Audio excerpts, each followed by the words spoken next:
الرحيم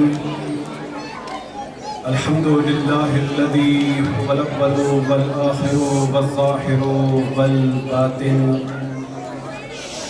والصلاة والسلام على أشرف الأنبياء والمرسلين سيدنا ومولانا ومقتدانا أبي القاسم محمد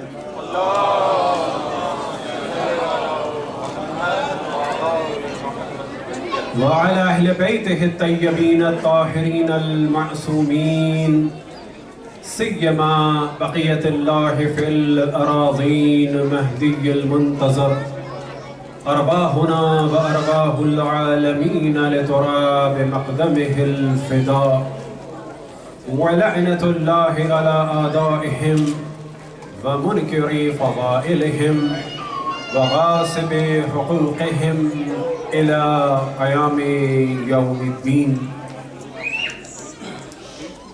وقال الله تعالى وهو أصدق القائلين قل لا أسألكم عليه أجرا إلا المودة في القربى. وقال رسول الله صلى الله عليه وآله وسلم إني تارك فيكم الثقلين كتاب الله وعترة أهل بيتي ما إن تمسكتم بهما لن تضلوا أبدا حتى يرد علي الحوض. وقال الإمام الحسين عليه الصلاة والسلام إني لم أخرج أشرا ولا بترا ولا مفسدا ولا ظالما إنما خرجت لطلب الإصلاح في أمة جدي رسول الله أريد أن أأمر بالمعروف وأنهى عن المنكر وأسير بسيرة جدي رسول الله وأبي علي بن أبي طالب صلوات.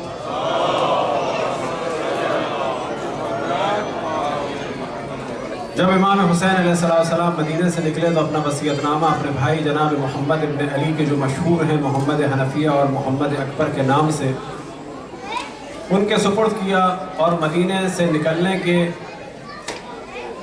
ہدف اور سبب کی جانب توجہ دلائی. آپ نے ارشاد فرمایا کہ میں اکڑ تکبر فساد یا ظلم کے لیے مدینہ سے نہیں نکل رہا، میں صرف اور صرف اپنے جد رسول اللہ کی امت کی اصلاح کے لیے نکلا. میں چاہتا ہوں کہ امر بالمعروف کروں، نہیں عن المنکر کروں، اپنے جد رسول اللہ اور اپنے والد علی ابن ابی طالب کی سیرت پر عمل کروں. صلوات پڑھیں پر محمد وعلی محمد.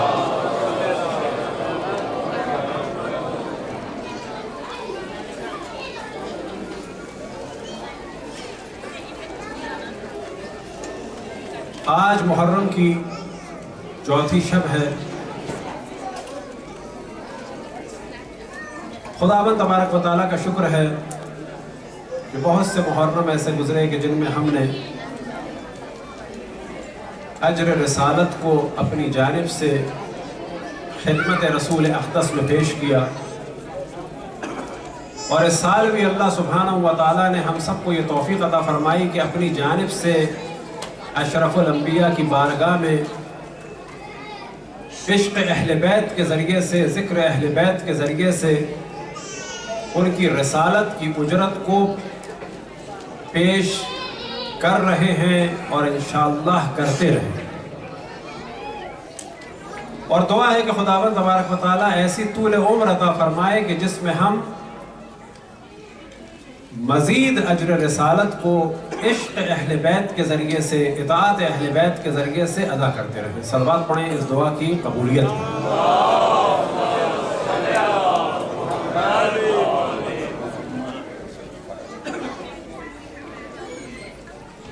اب تک کچھ توجہ دلائی واقعہ کربلا کی جانب، اس کے اسباب کی جانب.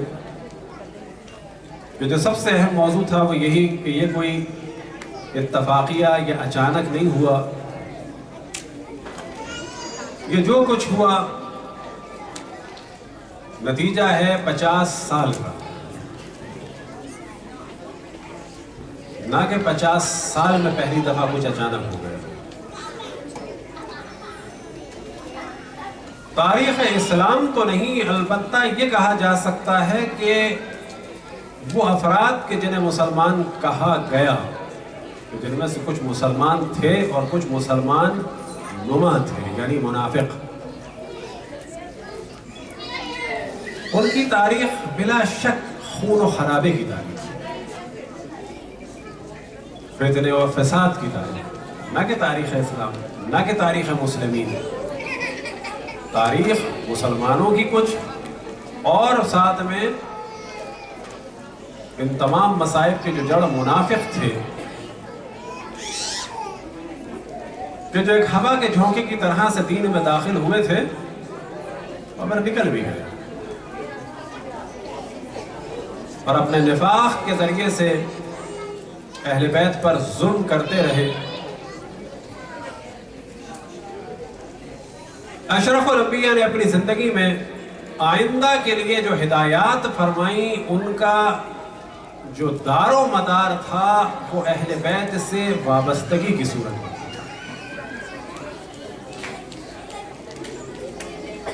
ایک سوال جو بعض دفعہ ہم غدیر میں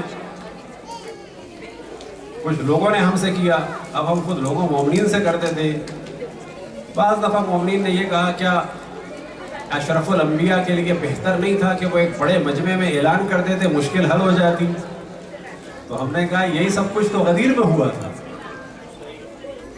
غدیر میں یہی سب کچھ ہوا تھا، لیکن اسے بھلانے کی کوشش کی گئی۔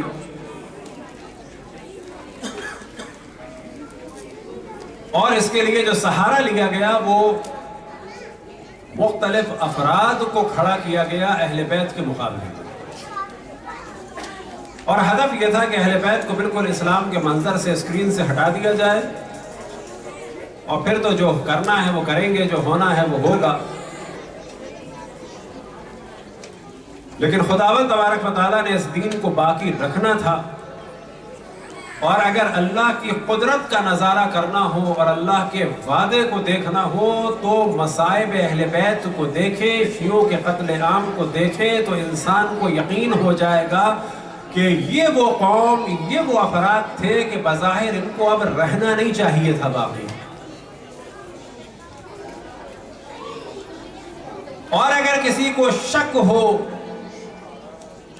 کہ کیسے ممکن ہے کہ پوری دنیا جو ہے وہ اہل بیت کے اختیار میں چلی جائے گی، تو اس کا جواب یہ ہے کہ جب اشرف الانبیاء کے بعد اتنے مصائب اہل بیت کا سلسلہ تھا اور تعداد اتنی کم تھی ان کے چاہنے والوں کی، اور آج اتنی بڑھ گئی،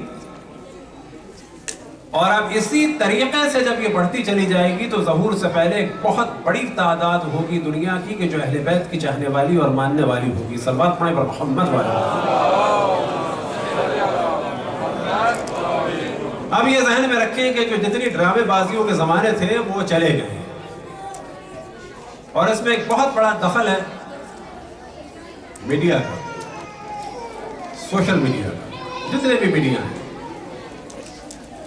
جو خود ایک میڈیا ہے، ممبر ہے،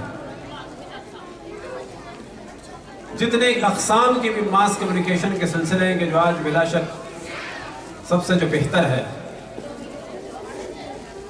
ٹی وی ہے، لیکن سرچ کے اعتبار سے سب سے بہتر بلا شک انٹرنیٹ ہے، کمپیوٹر ہے۔ اب وہ زمانہ نہیں رہا کہ ہمارے بارے میں باتیں کی جائیں تو لوگوں کو گمراہ کیا جا سکتا ہے۔ اب وہ زمانہ ہے کہ اگر انسان ذرا سی دقت کرے تو یہاں کی گفتگو ہم ہزاروں میل دور پہنچا سکتے ہیں، اور جو نہ بھی چاہ رہا ہو اس تک بھی پہنچا سکتے ہیں۔ کس کے ذریعے سے؟ سوشل میڈیا کے ذریعے سے۔ زیادہ سے زیادہ جواباً وہ گالیاں دے گا، اور خداوند تبارک و تعالیٰ کا شکر ہے کہ اس قسم کی گالیاں اور لعنتیں اور اس کا بچہ اور اس کا بچہ بڑی کثرت سے ہم ریسیو کرتے ہیں، کیونکہ یقین ہے ہمیں کہ جو اہل بیت کی محبت میں گالیاں بھی ملتی ہیں، جس طرح سے اہل بیت کی محبت میں زخم ملتے ہیں، ان کا بڑا مقام ہے، اور زخم کھانے والے کا مقام ہے، تو بالکل اہل بیت کی محبت میں گالی کھانے والے کا بھی بڑا مقام ہے۔ صلوات پڑھیں پر محمد والے۔ لیکن ایک چیز جو ہمیشہ ہم نوجوانوں سے ڈسکس کرتے ہیں، لڑکیوں سے بھی ڈسکس کریں، لڑکوں سے بھی ڈسکس کریں، کہ آپ میں سے ہر آدمی، یعنی ہر شخص، اب کسی سے کوئی ریکوائرمنٹ نہیں ہے کہ وہ 4 کلو کی تلوار اٹھا کے جو ہے وہ اپنے آپ کو تیار کرے امام کے ظہور کے لیے۔ اس وقت جو ضرورت ہوگی وہ بات کی ہوگی. اس وقت حتیٰ کچھ اٹھانے کی بھی اتنی ضرورت نہیں. ہاں جب جان کا دفاع ہو تو ضروری ہے دفاع کے لیے، یہ عقل بھی کہتی ہے، ہر قانون کہتا ہے. لیکن جو سب سے اہم اس وقت ہتھیار ہے وہ ہے تبلیغی ہتھیار، کہ جو لڑکیاں لڑکے انگلیوں کے ذریعے سے کر سکتے ہیں اور مطمئن ہو جائیں. کوئی اس وقت بہترین سینٹرل ہیٹڈ یا سینٹرل کولنگ روم میں بہترین قیمتی چیئر پہ بیٹھ کے، کہ جس میں مساجر بھی لگا ہو، ڈائریکشن بھی بدلے، بے شک 10,000 کی چیئر ہو، اگر وہ اس میں بیٹھ کے اہل بیت کے دفاع کے لیے اپنے انگلیوں کو حرکت دیتا ہے تو یہ ایک ایک لمحہ اس کے لیے مولا امیر المؤمنین کی بارگاہ اقدس میں جہاد کے برابر ہے. اور اس وقت جہاد ہی یہ ہے کہ جو نہیں جانتے ان کو بتائیں. ایک عام تاثر جو ذہن میں آتا ہے کہ یہ دیگر ادیان اسلامی دشمن ہیں. ہم تو کہتے ہیں دیگر ادیان اسلامی، یہودی، عیسائی، ہندو، سکھ، ان میں ایک بڑی تعداد دشمن نہیں ہے. ان کا جو رویہ اسلام کے ساتھ ہے، بعض دفعہ ہم جب دل کی گہرائیوں سے دیکھتے ہیں تو ہم کہتے ہیں آخر یہی ہونا چاہیے تھا ہر عاقل کا رویہ. جو ہم نے دیا، جو جلوہ دے رہے ہیں. مثال کے طور پر برما کے واقعات سے پہلے، یعنی 1-2 ہفتے پہلے، 3 ہفتے پہلے خود میں نے تجزیہ کیا کہ جب میں کالج میں جا رہا تھا شکاگو میں، اس وقت 2 لاما ملے. لاما سے مراد نا وہ چلی کا جانور جو چلی میں ہوتا ہے، نارتھ امریکہ، ساؤتھ امریکہ، یہ بدھسٹ پریسٹ. وہ ہمارا بالکل ایک الگ کیفیت تھی. لیکن برما کے واقعات کے بعد اگر کوئی کہتا ہے ہمارا کیفیت، برما کے واقعات سے پہلے ہم لوگ کیا سوچتے تھے؟ یہ لوگ جانور بھی نہیں مارتے. برما کے واقعات کے بعد کیا ہمارے نظریات ہیں؟ اب اگر بدھسٹ کے بارے میں کوئی نیگیٹو ہو، البتہ کوئی بھی آپ کو برما کا ملے، کوئی بھی بدھسٹ ملے، اس کی انسلٹ نہ کریں. ان کا انتقام کسی ایک عام دیگر انسان سے لینے سے خدا راضی نہیں ہے. یہ بالکل ذہن میں رکھیں. ہم اہل بیت کے ماننے والے ہیں. یہ واضح فرق ہے اہل بیت میں اور ان کے مخالفین میں. اب آپ تصور کریں کہ جو ہمارے نظریات بدلے بدھزم کے بارے میں، کیا یہ اللہ اکبر کہہ کے جو حرکتیں ہو رہی ہیں، اس کے بعد اگر اسلام کے بارے میں کچھ لوگوں کے نظریات نگیٹو ہوں تو حق ہے یا نہیں ہے؟ بیچاروں کو حق. 11 سپٹمبر کے بعد اب یہ اور بات ہے کہ جنہوں نے 11 سپٹمبر کا کام کیا ان سے دوستیاں بڑھائی جا رہی ہیں. لیکن سوال یہ پیدا ہوتا ہے کہ ان چیزوں کے بعد اسلام سے نفرت ہوگی یا نہیں ہوگی؟ بالکل ہوگی. تو جتنے بھی ادیان ہیں ان کے بارے میں بھی بہت نیگیٹو نہیں ہونا چاہیے. ان کو دیکھنا چاہیے، پڑھنا چاہیے، بات کرنی چاہیے، چیت کرنی چاہیے، سوالات کو سمجھنا چاہیے، پوچھنا چاہیے. حتیٰ ہم تو خود اس کے قائل ہیں اور بڑی شدت سے اس کے قائل ہیں کہ کسی بھی دین کو اگر سمجھنا ہو تو آپ اس دین کے اسکالر سے پوچھیں کہ اس چیز میں آپ کیا کہتے ہیں. پھر اگر آپ مطمئن نہ ہو تو ان کی کتاب دیکھیں، پھر آپ آرگومنٹ پیش کریں. حتیٰ کسی دین کی کتاب سے بھی آپ اس دین کو پورا نہیں سمجھ سکتے. وجہ کیا ہے کہ کتابوں کی تفاسیر الگ الگ ہوتی ہیں. یہ صحیح نہیں ہے ایک ہندو کو آپ نے سمجھنا، ہندوازم کو سمجھنا ہو تو ایک جمعدار سے پوچھ لیں کیا پوچھیں. عیسائیت کو آپ نے سمجھنا ہے تو آپ نے کہا جی ہمارے گھر میں جمعدار آتا ہے، اس سے پوچھ لیں. نا اس سے نہیں آپ سمجھ سکتے. بالکل اسی طریقے سے اپنے آپ کو بہت براڈ مائنڈڈ کرنا چاہیے کہ جتنے بھی ادیان ہیں، مذاہب ہیں، ان کی بات کو ان کے ذریعے سے سنیں. اور اگر وہاں پر بھی شک ہو جو خود ہماری روش ہے، یعنی اگر ایک بات ہمیں عجیب سی لگے کسی ایک دین کے بارے میں تو میں کوشش کرتا ہوں اسی بات کو کسی اور بڑے اسکالر سے پوچھا جائے، ممکن ہے کہ یہ جاہل آدمی ہو، ایسا نہ ہو. اتنا ہمیں براڈ مائنڈڈ ہونا چاہیے، چاہے جائے کہ جھوٹا پروپیگنڈا. تو جتنے ادیان ہیں ان کے بارے میں ہمیں کھلا ہونا چاہیے. پھر جتنے مذاہب اسلامی ہیں سب مسلمان ہیں، جتنے بھی ہیں، چاہے وہ سنی ہو، اس میں دیوبندی ہو، بریلوی ہو، اہل حدیث ہو، آخانی ہو، گوری ہو. ان کے علاوہ ایک تو مذاہب ہے جن کو کوئی بھی نہیں جانتا. سلطان قابوس نہ شیعہ ہے نہ سنی ہے. جو عمان کا مذہب ہے یاد رکھے، نہ وہ شیعہ ہے نہ وہ سنی ہے. وہ خوارج کی ایک برانچ ہے، لیکن اب وہ مولا امیر المومنین سے نفرت نہیں کرتے. اب مولا امیر المومنین کو بہت چاہتے ہیں، لیکن وہ بالآخر ایک برانچ ہے خوارج کی، اور اس مذہب کا نام ہے اباضیہ. سلطان قابوس نہ شیعہ ہے نہ سنی، اباضی ہے. تو ہمیں سب کے ساتھ جو ہے ڈائیلاگ کے ماحول کو کھلا رکھنا چاہیے، لیکن بات نرمی سے کریں، لیکن اپنی بات کو واضح ضرور کریں، چاہے کسی کو پرابلم ہو یا نہ. یہ نہیں ہو سکتا کہ اتحاد اور وحدت کے لیے ہم کہیں گے نہیں کچھ بھی نہیں ہوا تھا، 36 ہجری میں کچھ بھی نہیں ہوا تھا، بصرے میں کچھ بھی نہیں ہوا تھا، کیونکہ دوست سے دوستی نہ مانی ہے. نہیں، بتانا ہوگا بصرے میں کیا کیا تھا، کس نے کیا تھا. اور یہ باری باتیں کرنا ہمارے لیے مشکل بنا دیا گیا ہے، لیکن اس کو تدریجاً اسٹیپ بائی اسٹیپ کلیئر ہونا چاہیے. مثال کے طور پر کسی سے بھی سوال کیا جائے کہ عالم اسلام میں ابھی کوئی پروگرام میں سمجھیں، ارے 1000 قسم میں کوئی پروگرام پوچھتے ہو، یہ بھی پوچھ لیا کرو کبھی کوئی پروگرام میں کوشچن پوچھتے ہو. اب فرض کریں یہ سوال یہ سوال یہ سوال. اب سوال آپ سے کیا جائے عالم اسلام کی پہلی جنگ کی بنیاد کس نے رکھی تھی؟ سوال ہے کہ نہیں؟ جواب ہے اس کا کیا؟ عالم اسلام کی پہلی جنگ رسول کی زوجہ نے رکھی.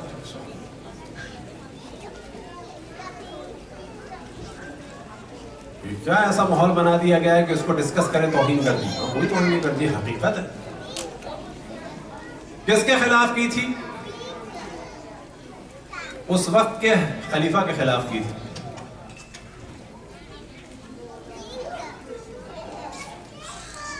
آج کوئی خلیفہ کو نہ مانے تو کیا ہے؟ کافر. کوئی اعتراض کرے تو کیا ہے؟ کافر. آج کا آدمی جس نے دیکھا بھی نہیں اشرف الانبیاء کو، خلیفہ یا صحابہ کے بارے میں اس نے سنا بھی کچھ نہیں، وہ اگر اعتراض کر دے، وہ اگر نفرت کر دے، وہ اگر کرٹیسائز کر دے تو کافر.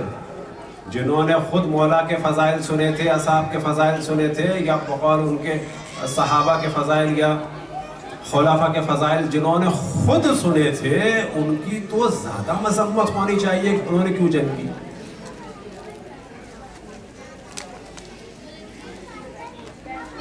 نہ وہ شدت کے انسان بد زبانی کرے، اور نہ یہ اس قسم کی محبت بے وقوفی کے انسان حقائق چھپا دے. حقائق بعض دفعہ لوگ چھپاتے ہیں جو ہار چکے ہوتے ہیں. انہیں پتا ہے کہ ان کی دیواریں گر جائیں گی اگر جنگ جمل کو ڈسکس کیا گیا. وہ جو ستون کھڑے کیے ہیں وہ سب کے سب منہدم ہو جائیں گے اگر لوگوں کو، اپنے لوگوں کو بتا دیا. تو وہ پھر ایک آرٹیفیشل سا ماحول بنایا جاتا ہے، بالکل ویسے ہی جیسے کہ آرٹیفیشل قیمتیں بنائی گئی تھی ریئل اسٹیٹ کی. ساری دنیا میں چلا تھا، حتیٰ دبئی کا ہمیں یاد ہے کہ 1 میل آگے سمندر میں آپ کا فلیٹ ہے 20ویں منزل میں. یہاں سے 10 سال پہلے ڈرامہ چلا، آپ کے فلیٹ کی بکنگ ہوئی ہے. کہاں پر ہوئی ہے؟ یہ آگے جا کے جو ہے وہ تقریباً آدھا میل 1 میل آگے جا کے سمندر میں جگہ بنے گی. ابھی ڈمپر سے کام ہو رہا ہے. اس میں 30ویں منزل پہ آپ کا ہے، وہاں پر 300 ہیں، ان میں ایک آپ کا. بالکل ایسے یاد رکھیں کہ اہل بیت کے مقابلے میں بڑا زور کر کے ایک شیشے کا محل بنایا گیا ہے، اور اس کو بڑے ہی احترام کے ساتھ، پالیسی کے ساتھ ہمیں ڈسکس کر کے منہدم کرنا ہے.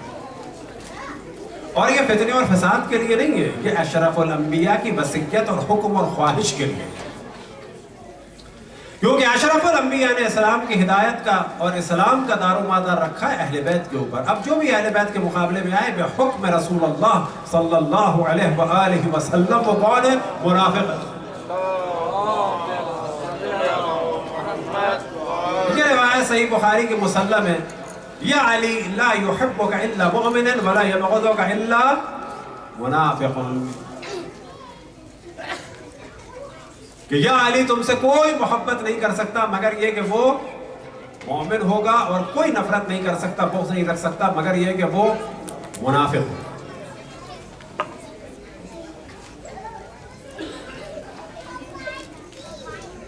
تو بعد اشرف الانبیاء جو اہم ترین کام تھا دشمنوں کی جانب سے وہ اہل بیت پر ظلم تھا، اور دوستوں کی جانب سے جو اہم ترین کام تھا کہ جو ہم لے کے چل رہے ہیں، ہم سے مراد نہ میں ہم سب، وہ اہل بیت کا ذکر اور دفاع ہے.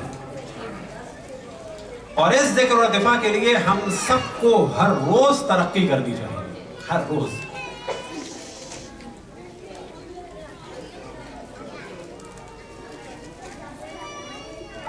غدیر کا موضوع ایسا نہیں ہے جو ابھی غدیر گزری ہے. اللہ کا شکر ہے ابھی چیزیں کھل کے آ رہی ہیں. کس کے ذریعے سے آ رہی ہیں؟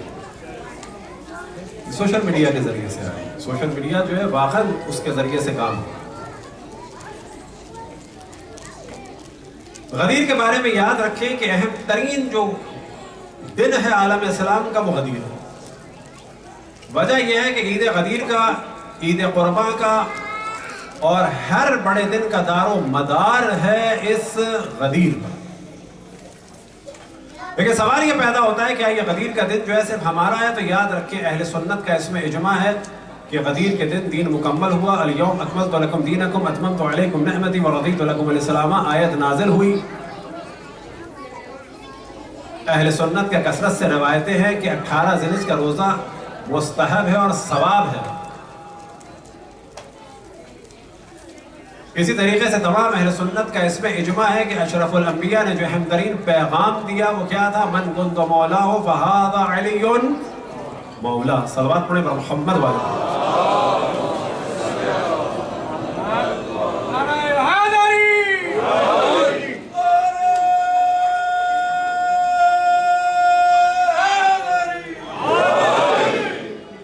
لیکن اب سوال یہ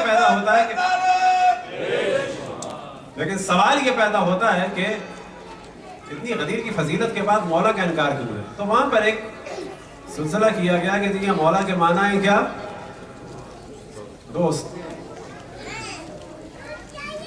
مولا کے معنی ہے دوست.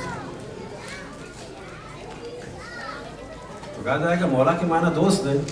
اب یاد رکھیں گفتگو کے دوران بعض دفعہ انسان ایک سٹیپ پیچھے ہٹتا ہے کہ چلو جی آپ کی بات مان لی ہے، نہیں ایسی مان لی. اس کا مطلب ہے کہ مولا امیر المومنین کو دوست رکھنے کا آپ نے اعلان فرمایا. یہ کہنا چاہتے ہیں؟ پھر بھی سوال ہوگا کہ اس دن کو پھر آپ منا کیوں نہیں رہے؟ دوستی کا دن منائیں، ولایت کا نہ منائیں. ہم امامت کا دن منا رہے ہیں، آپ دوستی کا دن منائیں. روزے کا ثواب ہے. پھر یہ آیت نازل ہوئی اسی دن. اس کا مطلب ہے کہ مولا کی دوستی کی وجہ سے دین مکمل ہوا. یہ کہنا چاہ رہے ہیں آپ؟ ہم کہتے ہیں مولا کی امامت کی وجہ سے دین مکمل ہوا. چلیں جی آپ کہہ رہے ہیں مولا کی دوستی کی وجہ سے دین مکمل ہوا. بڑی اچھی بات ہے. بس اگر کوئی دوست ہے تو اس کا دین مکمل ہے، لیکن اگر کوئی دشمن ہے تو اس کا کیا ہوگا؟ یہاں آ کے پھر وہ پیچھے اڑ جاتے ہیں. بھئی ایک جگہ تو باقی رہو، یا امام مانو یا دوست مانو. امام نہیں مانتے دوست مانو، اور جو مولا کو دوست نہ رکھے اس سے برات کا اظہار کرو. جب یہ مان لیا کہ اشرف الانبیاء نے دوستی کا حکم دیا تو دوستی تو کرو. دو صورتیں، یا امام مانو یا دوست مانو. اب بڑا زور لگایا جاتا ہے اور بڑی کوشش کی جاتی ہے کہ دوست دوست دوست.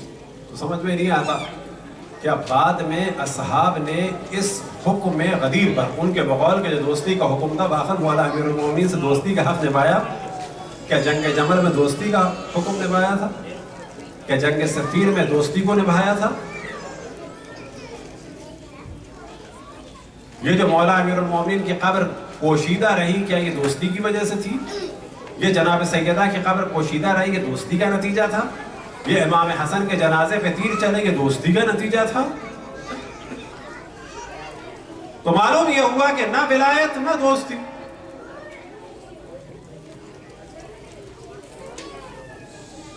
تو عالم اسلام میں یاد رکھیں جو سب سے بڑی تقسیم بندی ہوئی کہ جس کو بعض دفعہ لوگ شیعہ سنی کہہ دیتے، یہ نہیں ہے ایسا.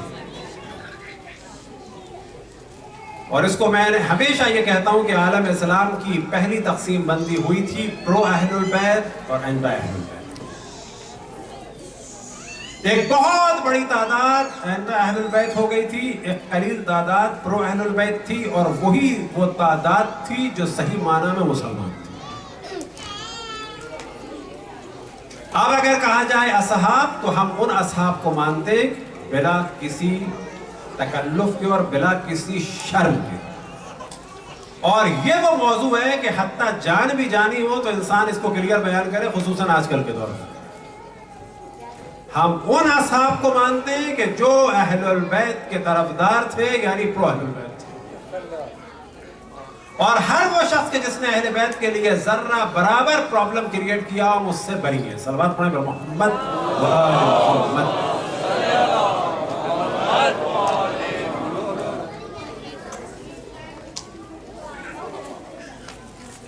کل انشاءاللہ اسی موضوع کو، کیونکہ ہم کوشش کر رہے ہیں کہ کربلا کے حوالے سے جو گفتگو ہو وہ بھی خالی مصائب تک نہ رہے، اور ہمیشہ ہماری کوشش ہوتی ہے، نتیجہ یہ ہوتا ہے کہ ذرا گفتگو کو 2-3 حصوں میں تقسیم کرنا ہوتا ہے.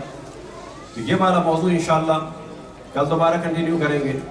لیکن اب وہ والا موضوع کہ جو کربلا کے مسائل، کربلا کی تاریخ کو فقط ایک ٹچ دے کے گزر جانا مصائب میں، ہمارے خیال سے یہ اتنا مناسب نہیں ہے. ہماری تو خواہش تھی کہ پوری نہیں ہوئی، لیکن انشاءاللہ کبھی اگر اللہ نے موقع دیا، خود ہماری یہ خواہش ہے کہ اگر اللہ نے کبھی ہمیں موقع دیا تو ہر سال ایک دفعہ مدینے سے مدینے تک، اول سے لے کے آخر تک صرف کربلا کو ڈسکس کیا جائے. وہی تاریخ ہو، وہی مصائب ہو، مدینے سے مدینے تک، اور لگاتار جو ہے سال و مقتل بیان ہو، تاکہ بالکل کربلا کو اور واضح سے واضح کیا جائے. صلوات پڑھیں محمد والے.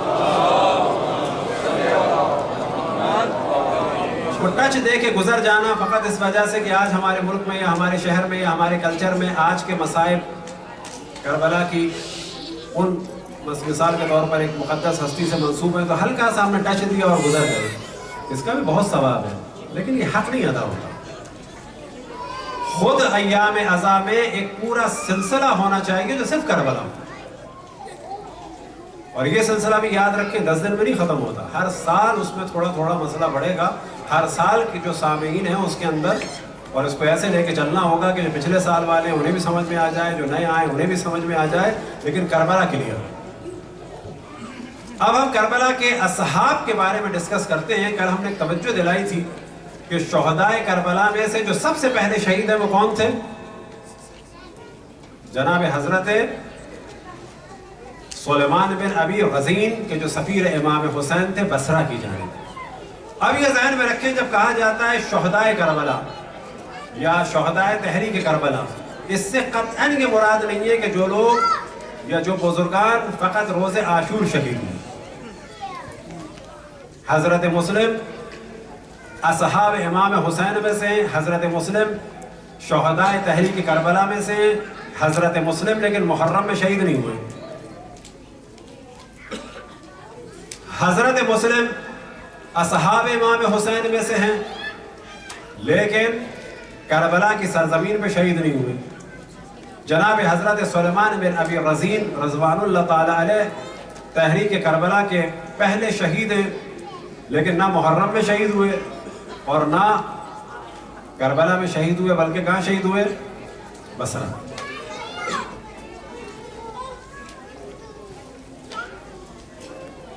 بعض دفعہ جب شہداء کی تعداد کی بات کی جاتی ہے تو ہمارے یہاں لوگ سینسٹیو ہو جاتے ہیں. اب ایک موضوع ہے جسے کہا جاتا ہے تاریخ کے قول کو جمع کرنا، یا بعض دفعہ روایات کو کہا جاتا ہے جمع بین روایتین یا جمع بین روایات. یعنی ایک روایت لگ رہی ہے کہ اس موضوع کو ڈسکس کر رہی ہے، یہ روایت لگ رہی ہے اس موضوع کو ڈسکس کر رہی ہے، یہ روایت لگ رہی ہے اس موضوع کو ڈسکس کر رہی ہے، لیکن تینوں کو ایک خاص طریقے سے سیٹ کریں تو پتہ چلتا ہے نا تینوں ایک بات بتا رہی ہیں۔ اب مثال کے طور پہ اگر آپ سے کہا جائے کہ شہداء کربلا کتنے تھے؟ 72۔ اب آپ سے کوئی کہے کہ شہداء کربلا 85 یا 105 یا 150 تھے تو کیا ہوگا؟ ہائے بیلا یہ کیا ہو گئی، نئی بات ہو گئی، ہوگا کہ نہیں ہوگا؟ لیکن اب ہم آپ کی کیا رائے، کتنے تھے؟ 72۔ اب آپ سے ہم سوال کرتے ہیں، اور یہ اس لیے نہیں کہ اختلاف ڈالا جائے، اس لیے کہ بعض دفعہ جب چیزیں پتہ چلیں تو انسان اتنا گھبرائے نہیں، دیکھیں کہ اصل کیا ہے کیا نہیں ہے۔ شہداء کربلا 72 تھے، ٹھیک ہے؟ خود امام حسین اس 72 میں تھے یا 72 کے باہر تھے؟ حضرت علی اصغر ان 72 میں تھے یا 72 کے علاوہ تھے؟ بس یاد رکھیں صحیح قول کیا ہے؟ صبح عاشور جو مشہور قول ہے، صبح عاشور جو مولا نے فوج تیار کی تھی وہ 72 کی تھی۔ سمجھے فرق کیا ہے؟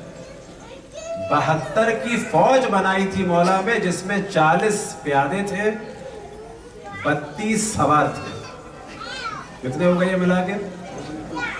72۔ اس میں خود امام حسین نہیں تھے، ان کی فوج 72 کی تھی۔ عصر عاشور سے پہلے جب حضرت علی اصغر شہید ہوئے کتنے ہو گئے؟ وہ فوج میں تھے؟ صبح عاشور جب یہ فوج تھی تو حضرت حر اس میں تھے؟ تو بعض دفعہ ذہن میں رکھیں کہ جو ہم نے سنا ہے یہ بھی بالکل صحیح ہے، اور اگر آپ تاریخ میں دیکھیں کہ تعداد بڑھ جاتی ہے تو اس کے معنی یہ نہیں ہے وہ قول غلط ہے۔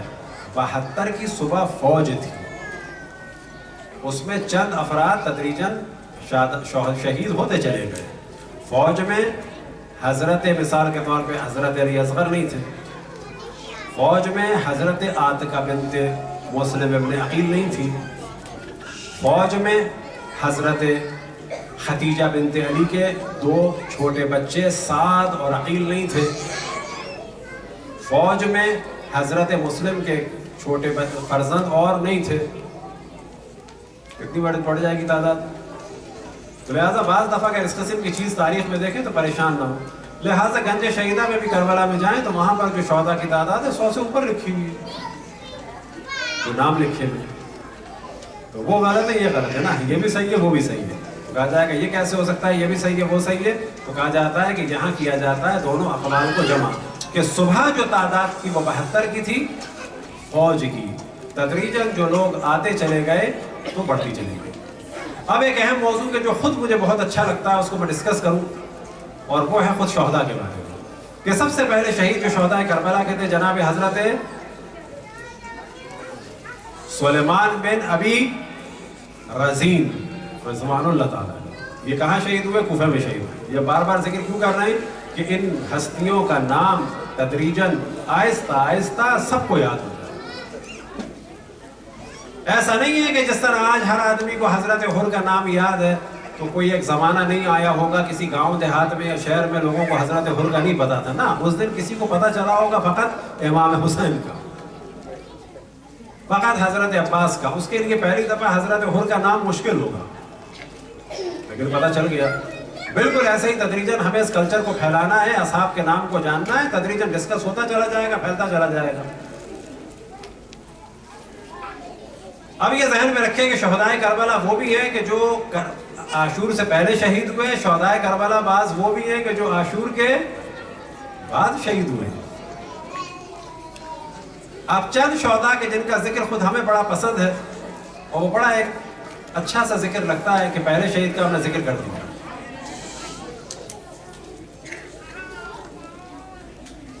کربلا میں شہادت امام حسین کے بعد خود کربلا کی سرزمین ہے، خود روز عاشور کچھ شہید وہ تھے جو امام حسین کے بعد شہید ہوئے۔ عام طور پہ کہا جاتا ہے کہ شہداء میں سے جو سب سے آخری شہید ہے جناب حضرت سوید بن عمرو ابی مطاع رضوان اللہ تعالیٰ ہے، جناب حضرت سوید. ان کے بارے میں جو ہے قصہ کیا ہے کہ یہ فوج میں جا کے جنگ کرتے ہوئے زخمی ہو گئے، دور تھے، ان کی تلوار لے لی گئی، اسلحہ لے لیا گیا اور ان کو بالکل سمجھ لیا گیا کہ دنیا سے رخصت ہو چکی ہے. جب خیام لوٹے جا رہے تھے تو جناب سوید بن عمرو بن ابی مطاع کو ہوش آیا، یہ کیا ہو رہا ہے؟ تو ان کے لباس کے نیچے خنجر تھا، انہوں نے اس خنجر کو نکالا، اس سے مقابلہ کیا. زخمی امام سے پہلے ہوئے، بظاہر شہید امام سے پہلے ہوئے، لیکن در حقیقت روز عاشور امام کے بعد شہید ہوئے اپنے خنجر سے جنگ کر. اور ان کا نام تھا جناب حضرت سوید بن عمرو بن ابی مطاع رضوان اللہ تعالیٰ علیہ، محمد وآل محمد صلی اللہ علیہ وسلم.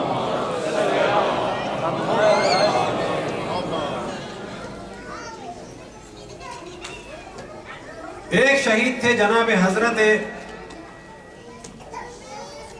موقع بن ثمامہ الساعدی.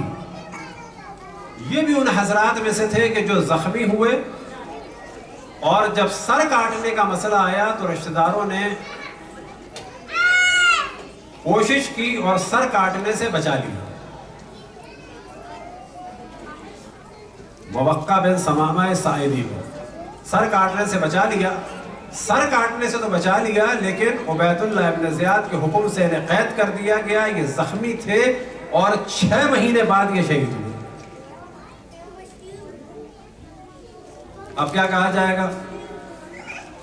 اب اگر آپ کہیں سنیں کہ جناب ثمامہ الساعدی، جناب موقع بن ثمامہ الساعدی جو ہے وہ آخری شہید تھے، ایک آدمی کیا کہا نہیں جناب حضرت سوید بن ابی مطاع، ہاں عاشور کے دن وہ، لیکن ایک حساب سے پتہ چلے گا وہ بھی نہیں تھے، ان کے بعد ایک شہید ہوئے.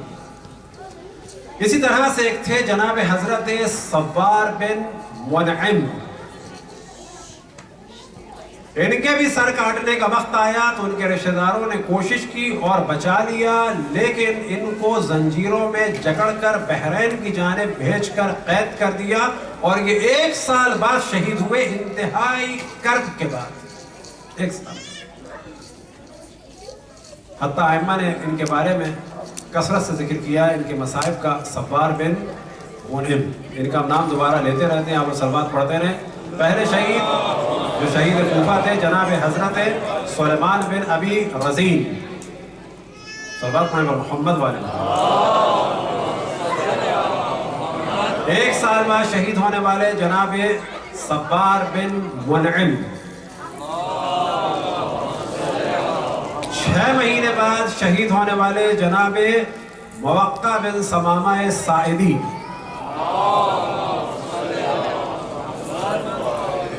اور امام کے بعد خنجر سے جنگ کر کے شہید ہونے والے جناب سوید بن منعم، سوید بن عمرو بن ابی مطاع.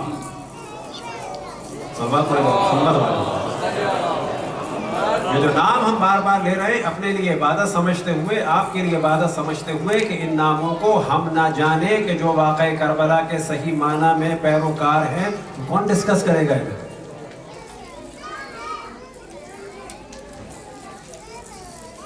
ایک اور شہید تھے کہ جن کی داستان اور زیادہ عجیب ہے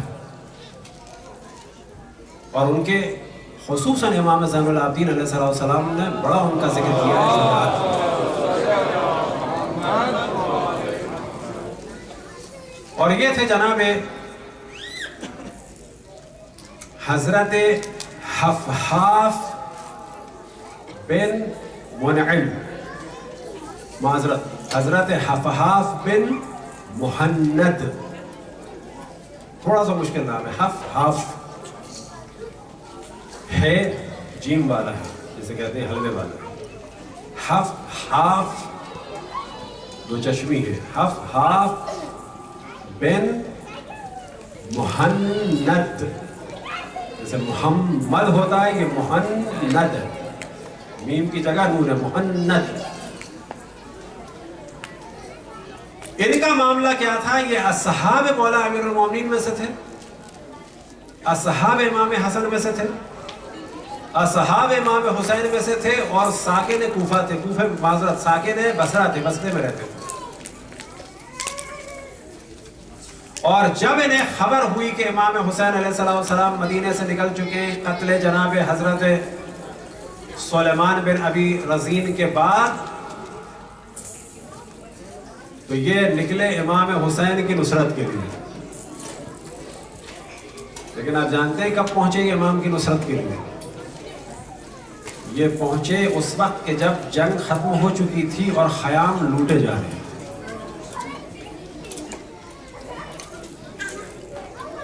اور جب یہ داخل ہوئے ہیں اس مارکے میں تو انہوں نے آ کے سوال کیا کہ یہ کیا ہو رہا ہے؟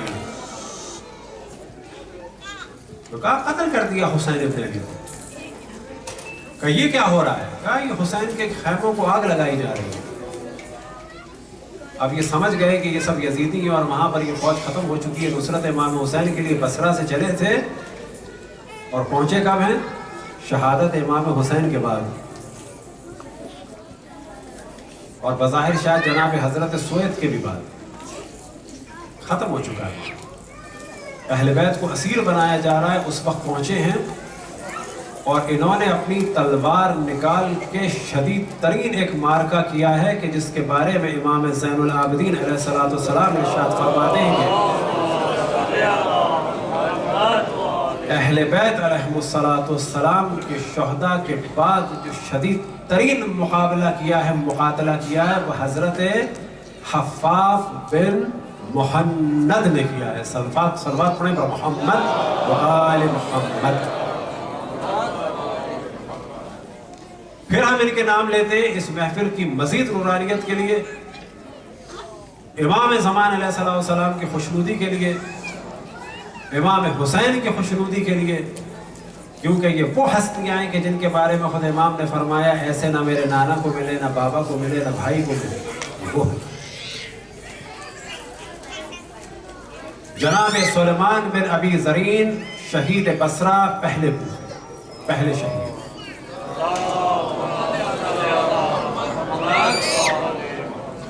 ایک سال بعد شہید ہونے والے جناب حضرت صبار بن منعم،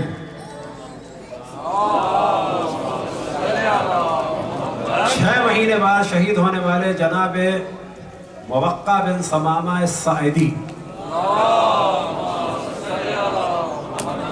شہادت امام حسین کے کچھ دیر کے بعد شہید ہونے والے خنجر سے مقابلہ کرنے والے جناب حضرت سوید بن عمرو بن ابی مطاف،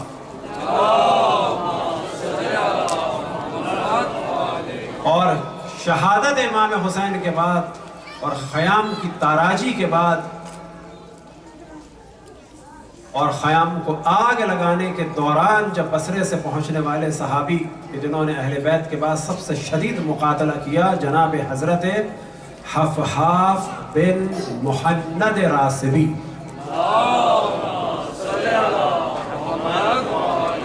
پھر میں عرض کروں کہ ان ناموں کو بیان کرنے کا صرف ایک ہدف ہے کہ آج ان کو ہم ذکر کر رہے ہیں، بعض جگہ ہمیں ریزسٹنس بھی ہوئی، بعض جگہ لوگوں نے یہ بھی کہا کہ یہ کیا بور ٹاپک ہے، ہم نے یہاں تک سنا ہے، لیکن ہم نے ہار نہیں مانی۔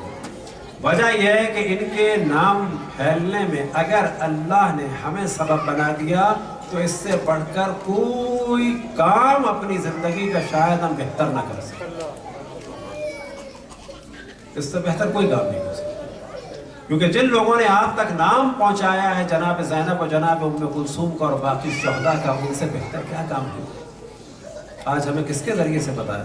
انہی لوگوں کے ذریعے سے پتا ہے جنہوں نے پہنچایا، جو ہمارے علماء تھے، بزرگان تھے، باعث تھے، خطیب تھے، واقعات کربلا انہوں نے پہنچایا۔ اب ہمیں اسے اور پھیلانا ہے اور پھیلاتے رہنا ہے اور دعا کرنی ہے کہ ایک ایسا دن آئے ہماری زندگی میں اور اگر ہم مر جائیں تو خداوند تبارک و تعالی ہمیں قبر سے اٹھائے اور ایک ایسا محرم عطا فرمائے کہ امام زمان مصائب پڑھیں اور ہم سب گریہ اور ماتم کریں۔ صلوات پڑھیں اور محمد ہم تو جب بھی حج اور عمرے پہ گئے تو ہمیشہ ایسی خواہش میں گئے کہ انشاءاللہ ایک وقت آئے گا کہ خانہ کعبہ پر پشت لگا کے حجر اسود پر ہاتھ رکھ کے امام حسین کے مصائب پڑھیں گے اور گریہ بھی ہوگا اور ماتم بھی. انشاءاللہ ایک وقت ضرور ہے. تو یہ ہے چند شہداء کربلا. اب انہی شہداء سے ایک آج کی رات منسوب ہے جناب حر سے. یہ ذہن میں رکھیں کہ جناب حر کو جو مقام ملا ہے وہ ایک امتحان کی وجہ سے ملا. دو شخصیات کربلا میں ایسی ہیں کہ بڑی تیزی سے گزریں کہ وقت زیادہ نہ ہو جائے.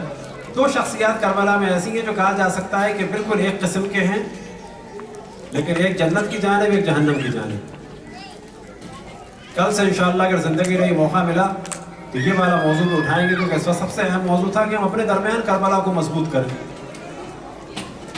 یہ جو کہا جاتا ہے کہ جو شہداء جو قاتلین امام حسین شیعہ تھے، تو پہلی بات تو یزید جو ہے وہ تابعی تھا، اسی تابعی کی ڈیفینیشن کے مطابق. عمر سعد کو سعد کہہ کے نہ چھوڑیں. عمر سعد کون؟ عمر ابن سعد ابن ابی وقاص. سعد بن ابی وقاص صحابی رسول کا بیٹا، فرزند صحابی زادہ.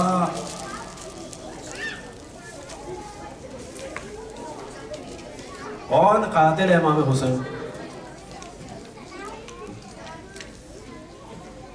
یہ صحابی زادہ، اس کو کچھ اور زیادہ کہنا چاہیے اس میں.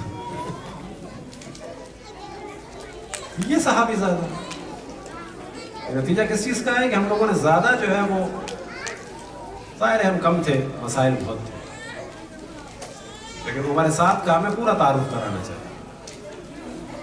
یہ عمر سعد ابن ابی وقاص صحابی زادہ کہ جس نے ایک صحابی کی صحبت میں رہا، صحابی کو دیکھا، یہ ٹیکنیکلی کیا کہلاتا ہے؟ تابعی. تابعی کو کسی نے دیکھا تو کیا کہلاتا ہے؟ تابعی. واہ واہ واہ، اہل بیت کا کوئی مقام نہیں. جس نے دیکھا اس کا مقام، جس نے اس کو دیکھ لیا اس کا مقام، جس نے اس کو دیکھ لیا اس کا مقام.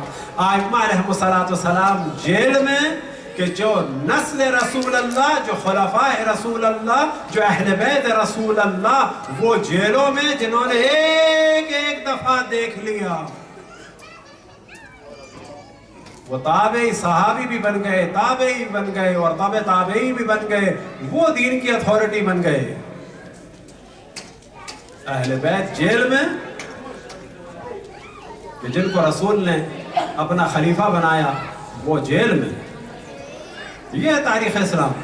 بعض دفعہ ایک چیز کو مختلف طریقے سے پریزنٹیشن اس کی ہونی چاہیے. یہ تاریخ اسلام ہے کہ نبی کی آل جیل میں، یہ فاسق و فاجر اور زانی و شرابی باز کہ جن کی فقط خصوصیت یہ ہے کہ جس نے رسول کو ایک دفعہ دیکھا تھا، اس کے باپ نے اس کو دیکھا تھا، اس نے اس کو دیکھا تھا.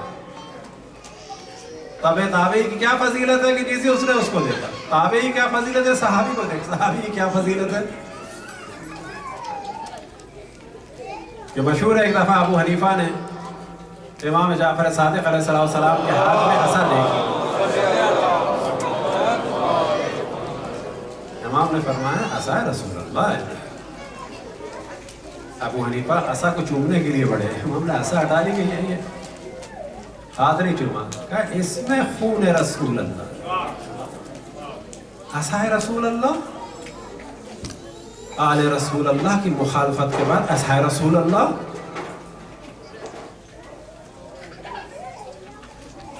تو کربلا کے دو کردار، ایک جناب حر، ایک عمر سعد، سعد ابن ابی وقاص. یہ دونوں ایسے تھے کہ جو جانتے تھے کہ امام حسین کون ہے. کوئی ایسا پاگل نہیں تھا. عمر سعد کوئی پاگل نہیں تھا، وہ جاہل آدمی نہیں تھا، کوئی جاہل نہیں تھا، سب جانتے تھے. یا بغض اہل بیت کا شکار تھے یا دنیا کی محبت تھی. یہ عمر سعد جو ہے یہ بغض اہل بیت والا نہیں تھا، پہلے یاد رکھیں. یہ دنیا کی محبت میں بغض اہل بیت ہے. اس کی کہانی کیا یاد رکھیں. اسے اصل میں در حقیقت گورنری مل گئی تھی کہاں کی؟ رے کی. رے کون سا علاقہ ہے؟ تہران کے آس پاس کا. اسے کہتے ہیں رے، جہاں آج قبر مطہر ہے حضرت جناب شاہ عبد العظیم کی، پرانا تہران، یہ سب رے تھا۔ یہ جو آج نیا تہران ہے یہ سب جنگل پہاڑ گاؤں دیہات تھے۔ جو پرانا تہران ہے وہ رے، اس کے آس پاس بڑا علاقہ ہے، اس کو اس کا گورنر بنا دیا گیا۔ اسی دوران جب امام حسین علیہ السلام کے آنے کا ہوا اور اب گورنر بن گیا کون یہاں کا؟ کوفے کا عبید اللہ ابن زیاد ملعون بلد الزنا ابن بلد الزنا۔ اس کو اردو میں کیا کہا جائے گا؟ آپ جانتے ہیں، بلد الزنا ابن بلد الزنا۔ یہ کون کہہ رہا ہے؟ یہ خود امام حسین فرما رہے ہیں، یاد رکھیں، یہ ہم نہیں کہہ رہے، خود امام حسین نے عبید اللہ ابن زیاد کے لیے کہا ہے الا ان الدعی ابن الدعی قد رکزنی بین اثنتین بین سلت و ذلت، آگاہ ہو جاؤ اس بلد الزنا ابن بلد الزنا نے مجھے دو امر کے درمیان جو ہے وہ مخیر کر دیا ہے، یا یہ کروں یا یہ کروں۔ وہ کیا چیز ہے؟ بین سلت و ذلت، یا تلوار اٹھاؤں یا ذلیل ہو جاؤں۔ اس کے بعد امام نے ارشاد فرمایا ہیہاتا ہیہاتا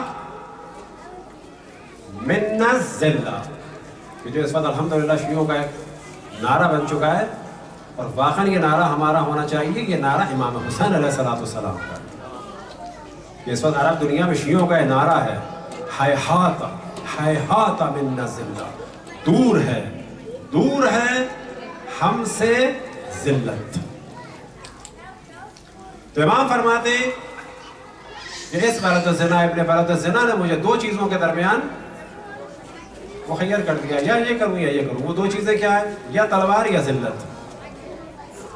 ہیہاتا من الذلہ، دور ہے ہم سے ذلت۔ اس پر تمام دنیا کے جو ہمارے مجاہدین ہیں، جو مقامات مقدسہ کا دفاع کر رہے ہیں، یاد رکھیں ان کا جو اہم ترین نعرہ ہے وہ یہی ہے ہیہات من الذلہ۔ ساکن کیا جائے تو ہیہات، اعراب لگائے جائیں تو ہیہاتا من الذلہ۔ یہ اہم ترین نعرہ ہے، اور واقعاً شیعہ اس کے اہل ہیں کہ ہم یہ نعرہ لگائیں کہ دور ہے ہم سے ذلت۔ کس وجہ سے؟ کیونکہ ہم اہل بیت سے وابستہ ہیں۔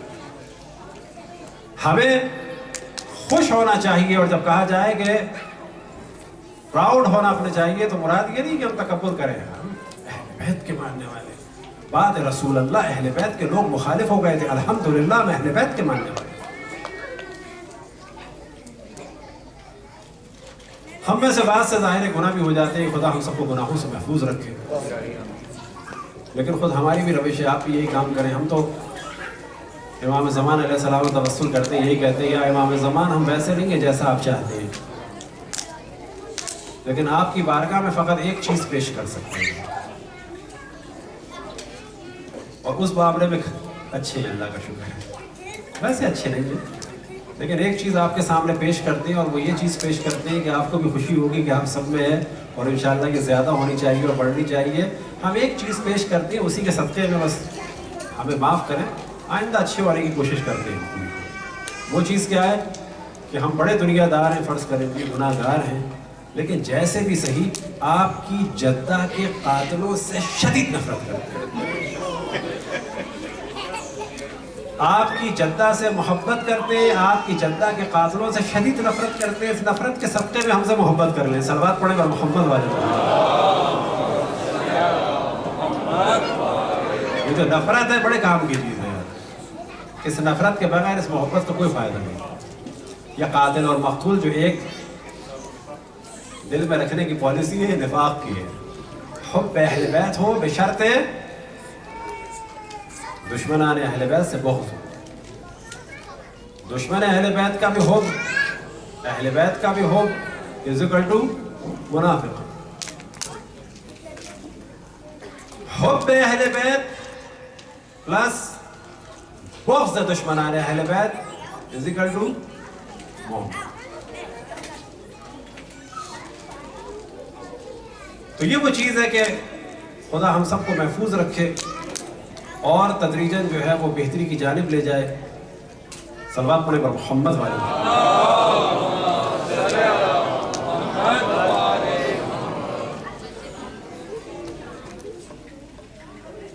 تو یہ جو دو افراد تھے، عبید اللہ ابن زیاد اور یہ کون؟ سو کون صحابی زیادہ کون ہے؟ یہ تابعی. اس کو بار بار ہمیں امفسائز کرنا ہے, اس کو کلچر کا حصہ بنانا ہے. عمر ابن سعد ابن ابی بکر قاتل امام حسین. تو اسے گورنری دی گئی کہاں کی؟ تہران کی. اسی دوران یہ آ گیا بدبخت عبید اللہ ابن زیاد بھی. اب یہ گورنر ہو گیا, ظاہر ہے اس کا آرڈر چلے گا. تو اس نے کہا کہ فی الحال تو تم ابھی نہ جاؤ وہاں. کہاں؟ تہران. تہران کی ہوا بعد میں کھانا. اب یہ حسین ابن علی کا ذرا معاملہ صحیح کرو, فوج لے کے جاؤ, مقابلہ کرو, ہمارے آدمی ہو, جاؤ. اس نے بڑی کوشش کی شروع میں کہ خدا بھی ہو جائے اور خرما بھی ہو جائے. خرما یعنی کھجور, یہ بھی مل جائے وہ بھی مل جائے. لیکن بعض دفعہ دنیا میں یاد ہے کہ دونوں چیزیں نہیں ملتی, یا یہ. اس نے پھر ایک جھوٹ بھی بولا. یاد رکھیے اس نے امام حسین سے ملاقاتیں بھی, اور پھر اس نے ایک دفعہ جھوٹ بھی بول کے پیغام بھیجا. فوج تو لے گیا تھا یہ, پھر اس نے پیغام بھیجا عبید اللہ ابن زیاد کو کہ حسین ابن علی یہ کہہ رہے ہیں کہ مجھے جانے دو, میں خود یزید سے مل لوں گا. اچھا یہ تھی ان کو یہاں سے بھیجے, لیکن یہ اپنے جائیں جہاں جانا ہے, مدینے جائیں, دمشق جائیں, میں اپنے جا کے کربلا, میں اپنے جا کے تہران کی بادشاہی کروں. اور اس نے امام حسین سے ملاقاتیں کی باقاعدہ, اور امام نے بار بار اس کو سمجھایا, حق کی جانب دعوت دی. اور جو آخری ملاقات ہے, حضرت عباس بھی ساتھ تھے اور ایک دو اصحاب بھی ساتھ تھے, اور امام حسین نے جب اس کو بلایا اور بلانے کے بعد بھی یہ نہیں آیا صراط مستقیم پہ, تو امام نے اس کو حقیقت سے آشنا کیا کہ میں دیکھ رہا ہوں کہ تمہارا سر ایک بانس پہ ہوگا اور بچے پتھر مار رہے ہوں گے. یاد رکھو کہ تمہیں رے کی گندم نصیب نہیں ہونے والی. اس پہ یہ ایک دم سے بفرا, اور بفرنے کے بعد واپس جاتے ہوئے اس نے کہا کہ اگر مجھے رے کی گندم نہیں ملی تو کیا ہوا, جو تو ملے گا.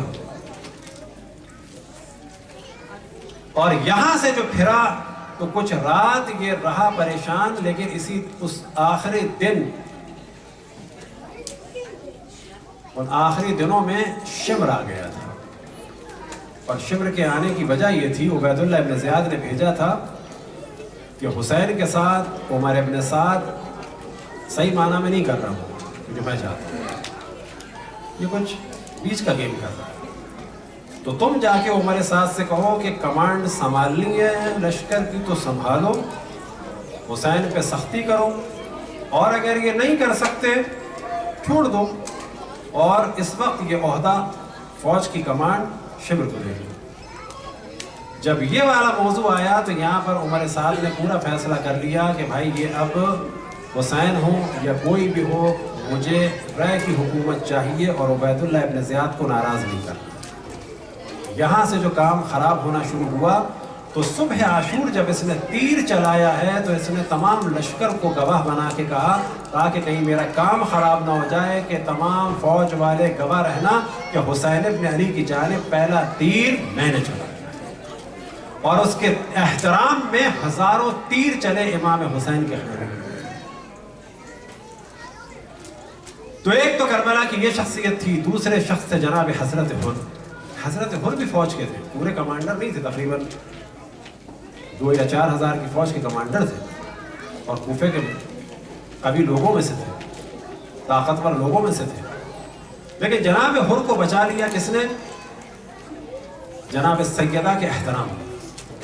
یہ ذہن میں رکھیں کہ اللہ سبحانہ و تعالیٰ بعض دفعہ امتحان لیتا ہے, خود انبیاء امتحان لیتے ہیں, بعض دفعہ امام امتحان لیتے ہیں. خدا ہم سب کو عاقبت بخیر کرے, یعنی جب مرے تو اہل بیت کی محبت ہی پہ مرے.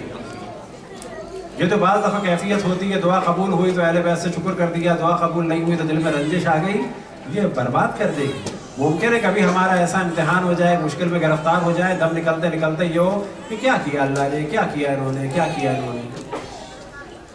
تو یہ ذہن میں رکھیں کہ ہمیں اہل بیت کو چاہنا ہے آخرت کے لیے, نہ کہ دنیا میں. منت قبول ہو نہ ہو, توسل کا نتیجہ نکلے نہ نکلے, اہل بیت اس لیے نہیں ہے کہ منتیں قبول ہوں، ہاں ہوں گی، توسل کریں، لیکن کس نیت سے؟ ہوگا ہی بہت اچھا ہے، نہیں ہوئی تو بھی بہت اچھا ہے، وہ بہتر جانتے ہیں کیا ہو۔ تو حر کا معاملہ یہ ہے کہ جس وقت امام حسین علیہ السلام سے حر کی ملاقات ہوئی تو یاد رکھیں کہ امام تو کوفے جا رہے تھے، راستہ موڑنے کے لیے کس نے جو ہے راستہ روکا؟ کون سبب بنا کہ امام کو کوفے نہیں جانے دیا؟ کیونکہ امام کوفے جاتے تو وہاں کے حالات بدل سکتے تھے۔ کون سبب بنا کہ امام کو خشکی کی جانب لے گیا؟ اور جب امام کا راستہ روکا تو یاد رکھیں کہ امام کی جانب سے بعض دفعہ امتحان کا طریقہ کیا ہوتا ہے؟ بالکل وہی کہ جو اللہ کی جانب سے ہوتا ہے، مشکل دے گی۔ ایک وقت آیا کہ امام نے حر سے کہا ثقلت کا ہو، تمہاری ماں تمہارے غم میں۔ ایک پاورفل آدمی کے لیے جواب کیا ہونا چاہیے تھا؟ ثقلت کا ہو، تیری ماں تیرے غم میں۔ فوج تھی، پاور تھی، امام حسین درگاہ میں تھے، خواتین تھی، بچے تھے، چند لوگ تھے۔ حر کو ایک مستی ہونی چاہیے تھی، طاقت کا نشہ ہونا چاہیے تھا۔ ثقلت کا امو گالی نہیں کہ یاد رکھیں، یہ ایک محاورہ ہے کہ تمہاری عمر کم ہو، تمہاری ماں تمہارے غم میں روئے، چاہے ماں زندہ ہو یا نہ ہو۔ اس کا جواب کیا ہے؟ ثقلت کا امو، تیری ماں تیرے غم میں روئے۔ لیکن یہ امتحان تھا۔ حر نے کیا کہا؟ میں نہیں یہ کہہ سکتا۔ اس کا نتیجہ یہ ہوا کہ اگلے مرحلے میں اگر آپ دیکھیں سائیکولوجیکلی، جو امام نے نماز کا وقت آیا کہ نماز ہمارے ساتھ پڑھو گے، ہونا کیا چاہیے تھا؟ دو جوش دلا دیا جائے تو ہونا کیا چاہیے تھا؟ نا میں نہیں پڑھوں گا نماز، نماز امام کے پیچھے پڑھی۔ یہاں جناب سیدہ کا احترام کیا، وہاں ہدایت کی جانب آنا شروع ہوئے۔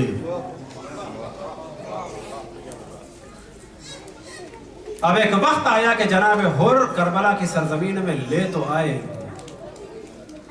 لیکن جناب حر ان میں سے تھے کہ ان کو صبح عاشور تک یقین نہیں تھا کیا ممکن ہے کہ نبی کے نواسے کو قتل کیا جائے۔ لہذا صبح عاشور جب تیر چلے، اس وقت جناب حر پریشان ہوئے، کیا حسین ابن علی سے جنگ ہوگی واقعا؟ تو اس عمر سعد ملعون نے، اس صحابی زادے نے کہا ہاں جنگ ہوگی، اور کم ترین جنگ یہ ہوگی کہ سر تن سے جدا ہو۔ یہ وہ وقت تھا کہ کوفے کا شجاع گرجنے لگا۔ روایتوں میں نقل ہوا کہ جناب حر صفوں میں تو آ گئے، لیکن عجب پریشانی کی سی کیفیت تھی کہ ایک دوست نے بھی کہا کہ حر، یہ میں کیا دیکھ رہا ہوں کہ تجھ جیسا شجاع اس وقت اس عالم میں ہے۔ اب روایتوں میں ملتا ہے کہ جناب حر کے بھائی بھی آ گئے، بیٹا بھی آ گیا، غلام بھی آ گیا۔ ایک وقت آیا کہ جناب حر نے جب یہ معاملہ دیکھا تو اپنے ساتھ کھڑے ہوئے افراد سے کہا کہ اپنے گھوڑوں کو پانی پلا دیا۔ اب یہاں سے گھوڑوں کو پانی پلانے کا ذکر کر کے نکلے۔ اب ایک وقت آیا کہ گھوڑا دوڑایا اور اپنے زمانے کے امام کی بارگاہ میں، لیکن عالم یہ ہے کہ لرز رہے ہیں۔ بعض جگہ یہ بھی بیان ہوا کہ اپنے آپ کو امام کے قدموں میں گرا دیا، تو بعض جگہ یہ بھی بیان ہوا کہ وہ اترے ہی نہیں۔ امام نے کہا آؤ بیٹھو، کہا کہ نہیں مولا، میں سبب بنا ہوں آپ کو یہاں لانے کا، میں اپنی جان دوں، لیکن آیا تھا کہ میں گھوڑے سے اب نہیں اتروں گا، میں اب مر کے اتروں گا۔ اجرکم اللہ۔ ایک وقت آیا کہ جناب حر کا آنا تھا تو جناب زینب کو کچھ سکون ملا۔ جناب زینب کی وہ کیفیت کہ جس کا پہلا بھی ذکر کیا کہ آخر وقت تک اپنے بھائی کو دیکھتی تھی اور دیکھ دیکھ کے خوش ہوتی تھی۔ جب نقارے بجتے تھے، جب فوجیں آتی تھی تو جناب زینب اور بچوں کے دل ہل جاتے تھے۔ تو اب تصور کریں کہ جب ایک جناب حبیب جیسا بوڑھا دوست آیا تو جناب زینب خوش ہو گئی۔ یہ مصائب کے طور پہ بیان کیا جا سکتا ہے کہ زینب کی مظلومیت کا عالم یہ ہے کہ ایک جانب بھائی کے مقابلے کے لیے ہزاروں کی فوجیں آ رہی ہیں، دوسری جانب ایک بوڑھا جو بھائی سے زیادہ عمر والا ہے، اگر وہ آ گیا تو زینب کی خوشی کا عالم نہیں، اور عالم یہ ہے کہ جناب حبیب کو سلام کہنا۔ لیکن اب روز عاشور جناب حر کے آنے سے بھی جناب زینب کے دل کو ایک تسلی ہوئی ہوگی کہ بھائی کی حمایت کے لیے کوئی تو آیا. لیکن ایک وقت آیا کہ جناب حر نے رن میں جانے کی اجازت مانگی، اور بعض جگہ بعض مقاتل سے یہ نتیجہ بھی نکالا گیا کہ پہلے اپنے بیٹے کو بھیجا، اور شاید وجہ یہ ہو کہ میں ایک ایسی توبہ کروں اپنی ایک عظیم مصیبت کے بعد کہ پہلے بیٹے کو قربان کروں اور اس کے بعد اللہ کی بارگاہ میں توبہ کروں. اجرکم اللہ. ایک وقت آیا کہ حر نے اپنے بیٹے کو بھیجنے کی اجازت مانگی، امام نے اجازت نہ دی، اور شاید وجہ یہ ہو کہ حر کو تو معاف کر چکے تھے. امام اس بات پہ دل سے راضی نہ تھے کہ حر معافی کے بعد بھی اس عجیب مصیبت میں مبتلا ہو کے جائے. لیکن بعض جگہ احتمال دیا گیا کہ حر یہ چاہتا تھا کہ اس کے ذریعے سے، اس قربانی کے ذریعے سے اللہ کی بارگاہ میں مقام بلند ہو اور توبہ قبول ہو. اور بعض جگہ یہ بھی احتمال دیا گیا، بعض جگہ نتیجہ نکالا گیا کہ حر یہ چاہتا تھا، حر یہ چاہتے تھے کہیں ایسا نہ ہو کہ میرا بیٹا اس قربانی سے محروم رہ جائے، کہیں ایسا نہ ہو کہ وہ حسین پہ اپنے آپ کو قربان نہ کر سکے. اجرکم اللہ. ایک وقت آیا کہ حسین نے اجازت دی بہت اصرار کے بعد. ایک وقت آیا کہ حر کا بیٹا شہید ہوا، جنازہ اٹھانا چاہتا ہے، لیکن حسین نے اجازت نہ دی. اے حر، تم نے اپنے بیٹے کا جنازہ تو نہ اٹھایا، لیکن حسین اپنے بیٹے کا جنازہ بھی اٹھائے گا. کس عالم میں کہ آنکھیں ختم ہو چکی ہوں گی، بازو کٹ چکے ہوں گے حسین کے، کمر ٹوٹ چکی ہوگی، یعنی علی اکبر بھی ختم ہو چکا ہوگا، عباس بھی ختم ہو چکا ہوگا، علی اکبر بھی ختم ہو چکا ہوگا، اور محمد بھی ختم ہو چکے ہوں گے، قاسم بھی ختم ہو چکے ہوں گے، اصحاب و انصار بھی ختم ہو چکے ہوں گے، اور تنہائی کے عالم میں علی اکبر کے جنازے پہ جائے گا.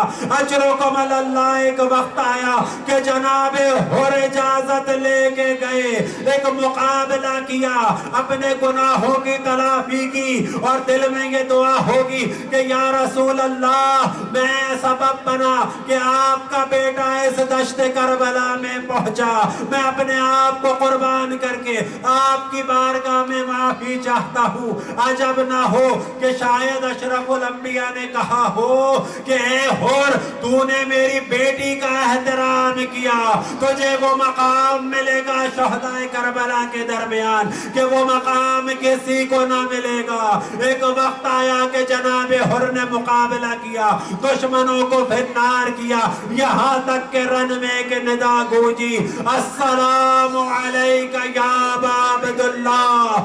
امام حسین جگہ سے اٹھے، بس مصائب ختم ہو گئے، جگہ سے اٹھے، حر کے کنارے پہنچے. جناب حر نے معافی مانگی، اور معافی کے جواب میں معافی بھی ملی، اور ایسا تاج ملا احترام سیدہ کی وجہ سے کہ جناب سیدہ کا رومال کہ جو حسین کی نشانی تھی، کائنات کی عظیم ترین چیز، آج بھی حر کے سر پہ بندھا ہے. ماتم حسین.